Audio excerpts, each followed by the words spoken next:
So for you, everybody has this inner voice who is constantly asking us to do what we really want to do with this life, yes? That's right. Not so much do what we want to do as be who we want to be. We call that the higher self, which is the intuitive essence of the soul. It's that part of knowing that we have, our own intuitive wisdom that all people have. And when we look to that, when we listen to that, it's much easier for us to find what you're calling self-esteem, or what we call sense of self, a sense of self that is not dissolved by the outside world disagreeing with us or by comparing ourselves to the outside world, but a place of center inside that trusts who we are. So how would you define this self-esteem? What is it for you? Well, for me, the self-esteem or the sense of self is a sense that says, I am that I am. This is a Portuguese expression. I am that I am, no better, no worse, and I find it good. So self-esteem is the capacity to acknowledge the self, to trust the self, and to not, again, compare ourselves to the outside world. If our attention is on what does the outside world think of me or how they describe who I am, then we can't find who we are, because it's always through the filter of someone else who is looking at us through their own mirror. So self-esteem is a kind of peaceful recognition of the self that releases judgment, that releases comparison, that simply can sit with that sense that there's a purpose in my life. And I would say that the purpose of our lives is the evolution of our soul. And that means that whether we fall on our faces, whether we do things that we wish we hadn't done, that all of that is a part of the illumination, part of the growing that occurs as we come into body as humans. Would you say that to find out our own sense of self, we can listen to our inner voice? Yes, I would say it's the only way that you can build self-esteem. At the Light Institute in the Nijoni School, we have a series of what we call exercises in consciousness. And for example, if you wanted to build your self-esteem, we might say, go into a memory in this lifetime or in another lifetime in which you have been at peace with yourself, when you have trusted yourself, when you have accepted without judging yourself. And when you have that memory, that energy can be reawakened inside you. And so you begin to rebuild or have a foundation for recreating yourself. Because you know, Luciana, that in our lives, every experience, every thought that we have reconstructs our sense of self. You are not who you were as a child, but the energy that you had then that was unafraid, that was not feeling in comparison less than others, that kind of energy serves you now once you remove it from the crystallization of the memory. And so we can only build self-esteem through looking inside ourselves. And that's why I love the title of your work, The Inner Healer, because my higher self says that at this moment on the planet, we must all be our own inner healer, our own inner teacher, our own inner divine source. You were saying that some of the things that you ask people in your school is maybe get back to a memory in which they were experiencing peace, in which they were experiencing their own sense of self in a peaceful manner. Would you say that meditation will help them do that? Yes, of course. When you look inside, you're always in a meditative state. You know, meditation is simply the slowing down of the brain patterns. It's simply the drawing the focus from the outside world to the inside reality. And so, of course, meditation helps. And when we do these exercises in consciousness or we do these incarnations of the soul, we're always in a meditative state. My higher self says that life is meditation and meditation is life. It is not so complicated. In the past, we always felt that we had to sit in a position, that we had to be away from the world. What taught me having 6 children and a very busy life is, again, that I am meditating. Whether I am doing something of daily life, or I'm driving, or I'm sitting in meditation, it doesn't make any difference. It's a state of consciousness, and it is that consciousness that defines us.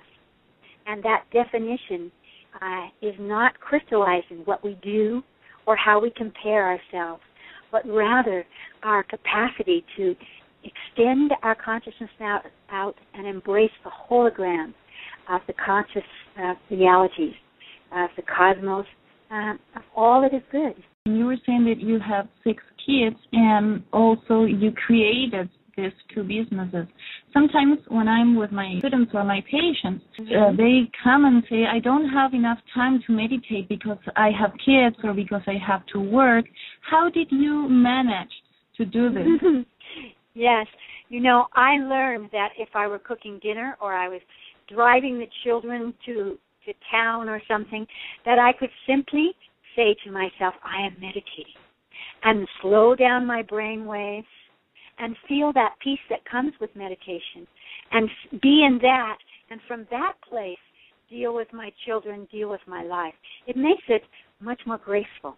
We don't have to separate out. In fact, the mandate to all humanity at this time is not to separate out, to bring meditation into life, to bring a sense of self that inspires us into all of our actions and all of our thoughts and all of our choices. Our days are usually very busy with many things to do at the same time. Of course. So did you yourself ever had any self-esteem issues when you started this journey? Yes, everyone has these issues, and there are 2 parts to that.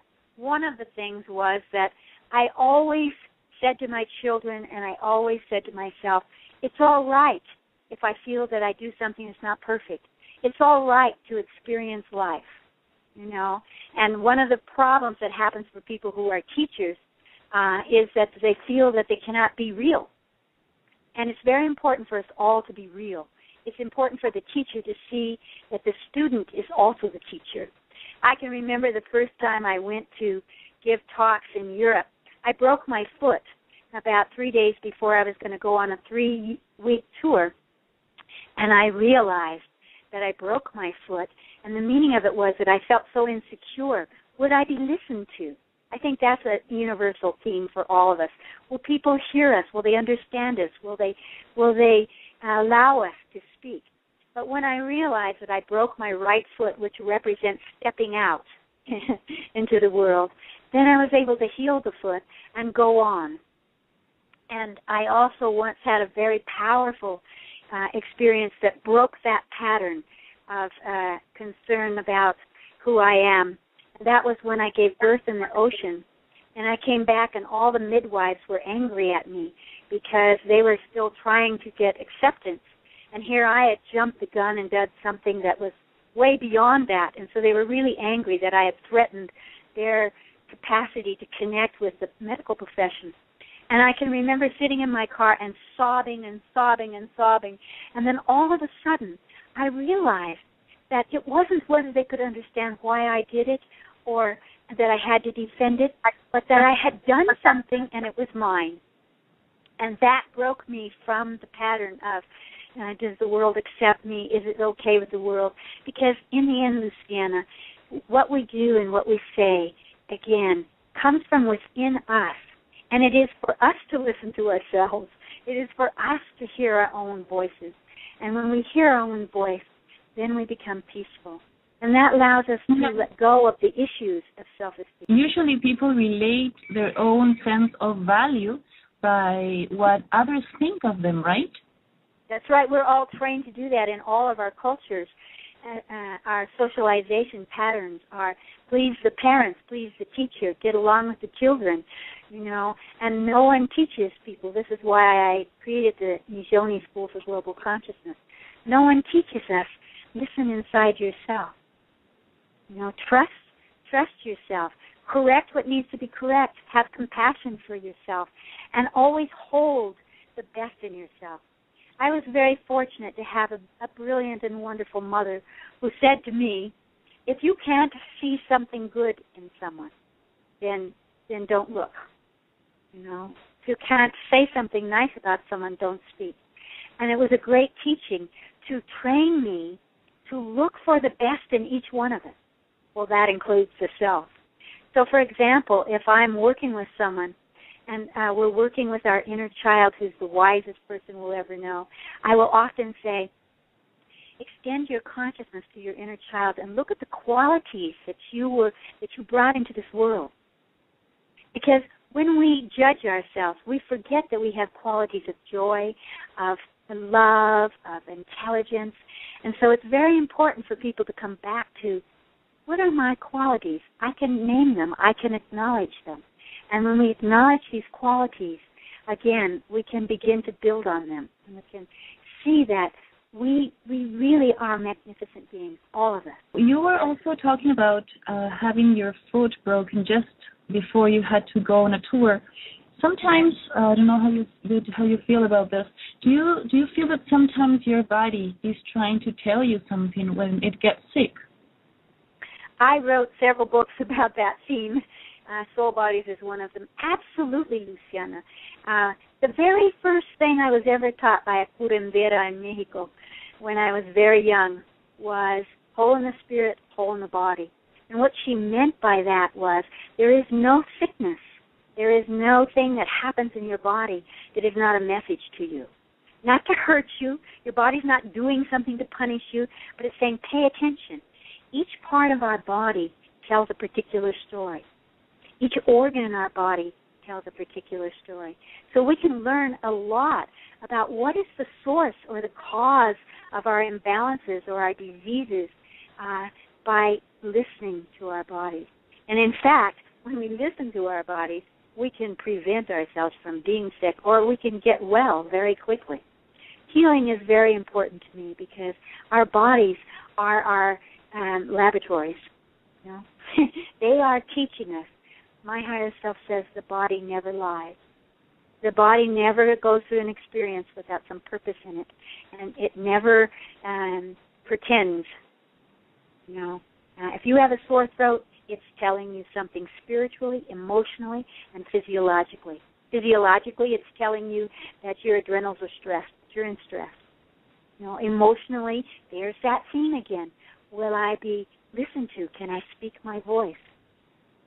Spiritually, we are all on that level on the planet at this time. And that's why the theme of self-esteem is so important. We have to trust ourselves to speak. Now, one of the things that I've always said to my students is, speak your truth, but just know that it may change by tomorrow. Because truth is what we experience. And so as we grow, as we have experiences in life, we see new realities and new perspectives. And that's why it's so important to allow ourselves to feel, who am I from inside? So would you say that our body, listening to our body can help us build a high self-esteem? Yes, because, for example, you could say to your body, where am I holding courage at this moment? Or where am I holding sense of self, a positive sense of self, which is another way of saying self-esteem. And then go into that place in your body, whether you hear it or see it or feel it.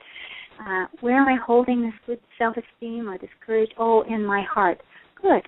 Bring your consciousness into your heart and feel that energy. As we awaken to feeling energies, we feel secure. We know it is true. And so that's what gives us the courage to look at life in a different way.